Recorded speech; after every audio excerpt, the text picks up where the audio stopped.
히브리서 9장 11절부터 22절 22절까지 말씀을 받겠습니다. 히브리서 9장 11절부터 22절까지입니다. 그리스도께서는 장래 좋은 일의 대제사장으로 오사 손으로 짓지 아니한 것 곧 이 창조에 속하지 아니한 더 크고 온전한 장막으로 말미암아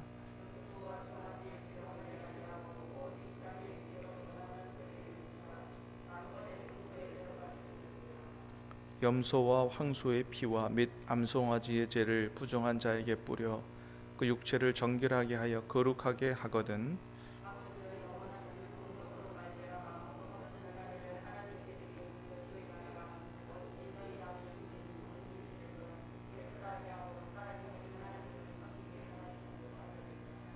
이로 말미암아 그는 새 언약의 중보자시니 이는 첫 언약 때에 범한 죄에서 속량하려고 죽으사 부르심을 입은 자로 하여금 영원한 기업의 약속을 얻게 하려 하심이라.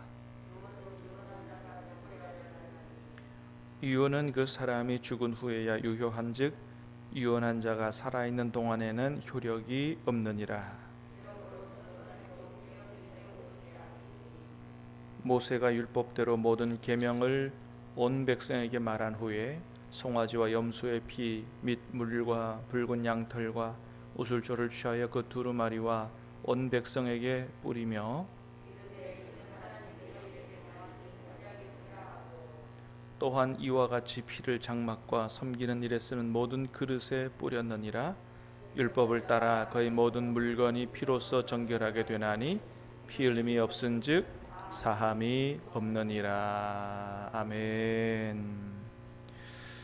자, 오늘 말씀은 이제 어제 말씀에서 말씀한 옛 언약에 속한 제사 제도의 한계를 설명한 이후에 예수님이 하늘 성전에서 드리신 그 제사가 어떻게 옛 언약 하에서의 제사와 다른가, 예수님이 드리신 제사가 얼마나 더 탁월한 제사인가, 이거를 말씀하고 있습니다.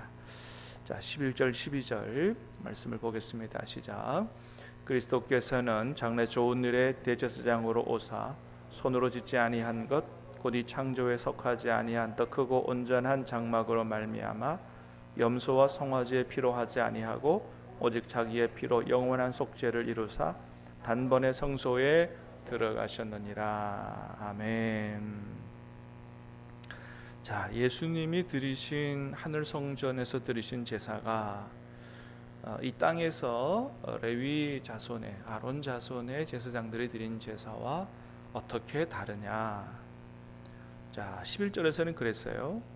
더 크고 온전한 장막으로 말미암아 그랬어요. 더 크고 온전한 장막으로 말미암아. 이 땅에 있는 이 장막은 이제 성소를 얘기하죠. 이 땅의 성소도 천막으로 지었으니까. 그런데 이 땅과 비교하지 할 수 없는 그 크고 온전한 장막으로. 자, 염소와 송아지의 피로 하지 아니하고 이 땅에서의 제사는 짐승의 피로 제사를 드렸죠. 자, 그런데 예수님은 누구의 피로요? 오직 자기의 피로. 그래서 옛날에는 우리 인간의 죄를 용서받기 위해서 짐승들이 죽어갔지만 예수님은 우리의 죄 용서를 위해서 친히 자신의 몸을 들이셨다. 그래서 세례 요한은 예수님을 보고 뭐라 그랬어요? 보라, 세상 죄를 지고 가는 하나님의 어린 양이다. 그래서 자기 몸을 들이신 거죠. 예수님이 십자가에 죽으신 이유는 바로 그 피 흘려 우리의 죄를 용서받도록 하기 위해서 그렇게 하신 것이죠. 그러니까 짐승의 피와 예수님의 피는 비교할 수 없는 능력이 있다는 거죠. 짐승의 피는 그때 한 번이에요. 죄 용서 받는 것이. 그런데 예수님의 피는 항상 살아서 언제라도 우리의 죄를 씻기는 그런 짐승의 피와는 비교가 되지 않는 그런 능력이 예수님의 보혈 안에 있다는 것이죠. 네. 어떻게 비교가 되겠어요? 짐승의 피와 하나님의 아들의 피가 비교가 안 되는 것이죠. 자, 그 다음에 그래서 영원한 속죄를 이루사 단번에 성소에 들어가셨느니라. 짐승의 피로는 이제 대속죄일 같은 경우는 이 백성의 죄를 용서하기 위해서는 먼저 아론이 자기 자신을 위해서 짐승을 잡아서 피 흘려 제사를 드려야 돼요. 그래서 자기 죄를 먼저 용서받고 그 다음에 백성을 위해서 또 짐승을 잡아 피를 또 흘리고. 근데 예수님의 피는 하나님의 아들의 피이기 때문에 이렇게 할 필요가 없다. 두 번 할 필요도 없고 계속 할 필요도 없다. 단 한 번에 모든 인류의 죄를 영원히 속죄하게 하는 이러한 능력의 피가 바로 예수님의 보혈이다. 그래서 예수님은 하늘 성전에서 그렇게 한 번에 우리의 영원한 속죄를 이루셨기 때문에 이제 매년마다 다시 제사를 드릴 필요가 없어진 거죠. 할렐루야. 네. 그렇게 해서 옛날 제사 제도에서의 짐승의 피와 예수님이 하늘 성전에서 드린 그 제사는 비교가 안 되는 것이다. 지금 그 얘기를 하고 있는 것입니다. 자, 예수님이 드리신 희생 제사의 탁월성을 얘기하시는 거죠. 단 한 번에 영원한 속죄를 이루셨다. 자, 그 다음에 13절 14절 시작. 염소와 황소의 피와 및 암송아지의 죄를 부정한 자에게 뿌려 그 육체를 정결하게 하여 거룩하게 하거든. 하물며 영원하신 성령으로 말미암아 흠없는 자기를 하나님께 드린 그리스도의 피가 어찌 너희 양심을 죽은 행실에서 깨끗하게 하고 살아계신 하나님을 섬기게 하지 못하겠느냐. 그렇습니다. 짐승의 피도 인간의 죄를 용서하는 기능이 있었는데 하나님의 아들이 흘리신 피가 어찌 너희 양심을 죽은 행실에서 깨끗하게 하고 살아계신 하나님을 섬기게 하지 못하겠느냐. 한마디로 말하면 예수님의 피는 우리의 죄 용서의 기능만이 있는 것이 아니고 우리 양심을 바꾸는, 양심을 깨끗하게 하는, 양심을 깨끗하게 해서 죽은 행실에서 달라지게 하는, 그러니까 사람이 변하게 하는 이런 놀라운 능력이 있는 피가 바로 그리스도의 피다. 그래서 누구든지 그리스도 안에 있으면 새로운 피조물이다라고 했잖아요. 사람이 변한다는 거예요. 여러분, 예수님을 제대로 믿으면 사람이 변하게 되는 줄로 믿습니다. 그러니까 예수님을 오래 믿어도 안 변한다는 것은 정말 잘못 믿고 있는 건 아닌가 다시 돌아봐야 돼요. 오직 그리스도 안에 있으면 새로운 피조물이라고 했어요. 나는 능력이 없지만 예수님의 피가 나를 변화시키고 또 우리 안에 오신 성령이 나를 변화시키기 때문에 변화되지 않을 수가 없는 것입니다. 얼마 전에 한 성도님께서 저한테 그러시더라고요. 늘 저한테 무슨 얘기 하시냐면, 목사님, 난 우리 시어머니 때문에 도저히 못 살겠어요. 근데 어느 날은 갑자기 오더니 뭐라 그러시냐면, 목사님 해결됐다는 거예요. 내가 이제 시어머니를 용서할 수 있을 것 같다는 거예요. 왜 어떻게 해서 그렇게 됐냐 그랬더니 설교 중에 목사님 예수님의 그 죽으심을 설명하시는데 예수님의 십자가를 생각하면 나를 위해서 나의 죄를 용서하고 그렇게 나를 구원하시기 위해서 예수님이 십자가에 달려서 얼마나 고통을 받으셨을까 라고 생각하니 내가 시어머니에게 받는 고통은 아무것도 아니다 이거예요. 그러니까 내가 그 정도는 내가 감내해야 되겠다 이렇게 생각을 했다는 거예요. 할렐루야. 여러분, 이게 할렐루야예요. 이게 그분에게서는 이게 마음대로 안 되는 문제예요. 그래서 사나 못 사나, 이혼을 해야 되느냐 말아야 되느냐, 이게 아주 심각한 문제인데 예수님의 십자가를 생각하니까 자신이 잘못하고 있다는 게 생각이 되더라는 거예요. 양심이 찔리더라는 거죠. 마음이 변하더라는 것이죠. 그래서 여러분 히브리서 기자가 얘기하잖아요. 예? 우리의 대제사장이신 예수님을 깊이 생각하라. 그래서 예수님의 십자가의 그 보혈과 은혜를 깊이 생각하면 변하지 않을 사람이 없다는 것입니다. 그렇잖아요. 누가 다른 사람이 나를 감옥에서 대신 건져주기 위해서 자기가 대신 사형을 받았다. 그래도 그 은혜를 잊지 못하잖아요. 그리고 만일 그 사람이 나 대신 사형을 받아 죽어가면서 나에게 한 가지 유언을 남겼다. 내 남은 처자식을 좀 책임져 주십시오. 여러분 그거 모른 체 하겠습니까? 나 대신 나를 살리기 위해서 나 대신 죽어간 사람의 그 유언을 어떻게 우리가 모른 채예요? 그건 사람도 아니죠. 근데 예수님께서, 하나님의 아들이신 예수님께서 나를 구원하기 위해서, 나에게 또 영생을 주시기 위해서 십자가에 돌아가셨는데 어떻게 우리가 예수님께서 이렇게 살기를 원한다 말씀하신 그것을 모른 채 하고 여전히 하나님 복만 주십시오라는 그런 삶만을 살 수 있겠어요? 그 십자가의 은혜를 무시하고 날마다 은혜만 주십시오 이렇게 살 수 있겠냐 말이에요. 예수님을 깊이 생각하면 우리가 생각이 바뀌고 양심이 바뀌고 삶이 바뀌지 않을 수가 없는 것입니다. 그렇습니다. 오늘 14절에서 말씀하십니다. 그리스도의 피가 너희의 양심을 죽은 행실에서 깨끗하게 하고 우리의 생각과 마음을 바꾼다 라고 하는 것이죠. 15절 말씀 읽어보겠습니다. 시작. 이로 말미암아 그는 새 언약의 중보자시니 이는 첫 언약 때 범한 죄에서 성령하려고 주고사 부르심을 입은 자로 하여금 영원한 기업의 약속을 얻게 하려 하심이라. 아멘.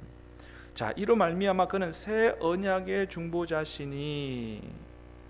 자, 새 언약의 중보자. 우리가 지난번에도 봤어요.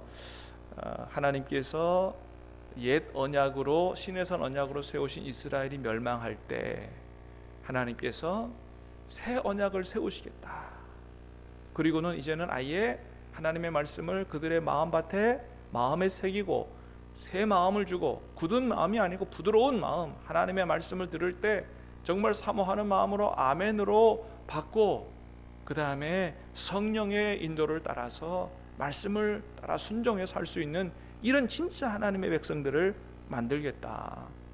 그래서 그들을 위해서 영원한 하나님의 나라, 영원한 기업을 얻게 하려고 그렇게 하신다는 것이죠.